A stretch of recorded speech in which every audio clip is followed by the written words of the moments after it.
بەرەبەیانی زوو ئەوەی دانیشتوانی گەڕەکی کارێزانی هەولێری بە ئاگاهێنایەوە تەقینەوەی درۆنی بەرەی مقاومەی عێراقی بوو.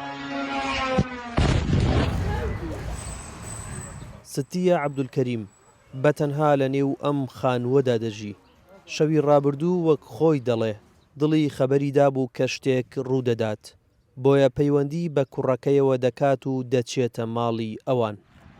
والله هێوارەکە لەغباری ئەوەی پیشاندە زۆر وازەکەن تەواو ناخۆش بگەلک گوتمەخوا ئەشەو لە لای بەش دەداتن گوت تەفەنۆ کوڕەکەم محەممەدی گوتمەرە بم بەمارم بەخوا دێر ناوێرم ئەی گوتی باشەوە لەگە خێزانی هاتن وڵا هاتن سەعات 11 بۆ بزانام ڕۆم چوو ماریوان ئەو لە سبەینێ هەسام نێژم کە سەعات 5 بۆ بزانام پێ دایدابوو نێژم کرد لەگە بووکەمەرەوە پارمان داوە ئەو ژنە دیرامان بگریار بەگریان گاسی کردم وتی وەڵا مارێت و وێران بۆ درۆ لە مارێن بۆیدایە کاوری کردیە. دانیشتوانی گەڕەکەکە هەمووان یەکتر دەناسن، بیانۆیەک نابیننەوە بۆ ئەم هێرشە درۆنیانە.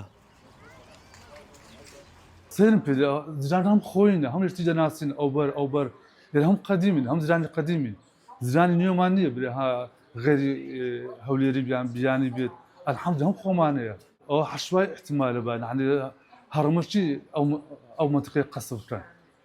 زاری یەکەم نیە ئەوە چاپێن زارە ڕاستی ئێمە زۆر شڕژاوین لەو لەڕەکە.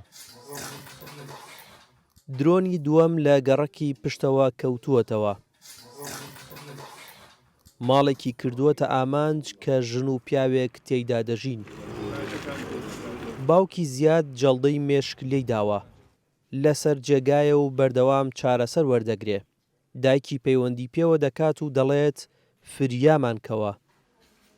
ساعة 6:20 دقيقة بوو دایک تەلەفۆن لێ کردم گوت وەرە تەقینەوەک لە ماریمە کرایە لە سەربانە درۆنێک بە مباشەڕی وقاتی دیوەم لەسەرێ لە غورفەی سەرێ درۆنێک خۆی لێدا لە سەقفەکەشی هەموو کرد بووە کاتە تەماشامان کرد وێرانە هەموو تۆز و بۆم کبریت و ئەو شتانی هەموو تێدا بوو بە سەریعی ئەوانم هینا دەرێ و بردمە لای خۆم داکە من وەزعی باش نەبوو بردمە خەستخانەی هیچ باشە الحەمدوللا ئێستا زۆر باشە. ماوەی 2 ڕۆژە هێرشە درۆنیەکانی بەرەی مقاومەی عێراقی کوێرانە ناوچەی نیشتەجێبوون دەکاتە ئامانج. لە سەرەتای جەنگەوە تاوەکو ئێستا زیاتر لە 580 هێرشی موشەکی و درۆن کراوەتە سەر هەرێمی کوردستان. زۆربەی ئەو هێرشانەش ئاراستەی هەولێر کراون.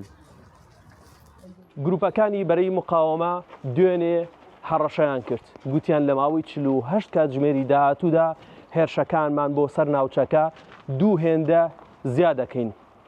وەک ئەوەی وتیان جێبەجێیان کرد، بەڵام ئەوەی کە کراوەتە ئامانج شوێنی نیشتەجێبوونی خەڵکە. هونەر ئەحمەد، دەنگی ئەمریکا، هەولێر.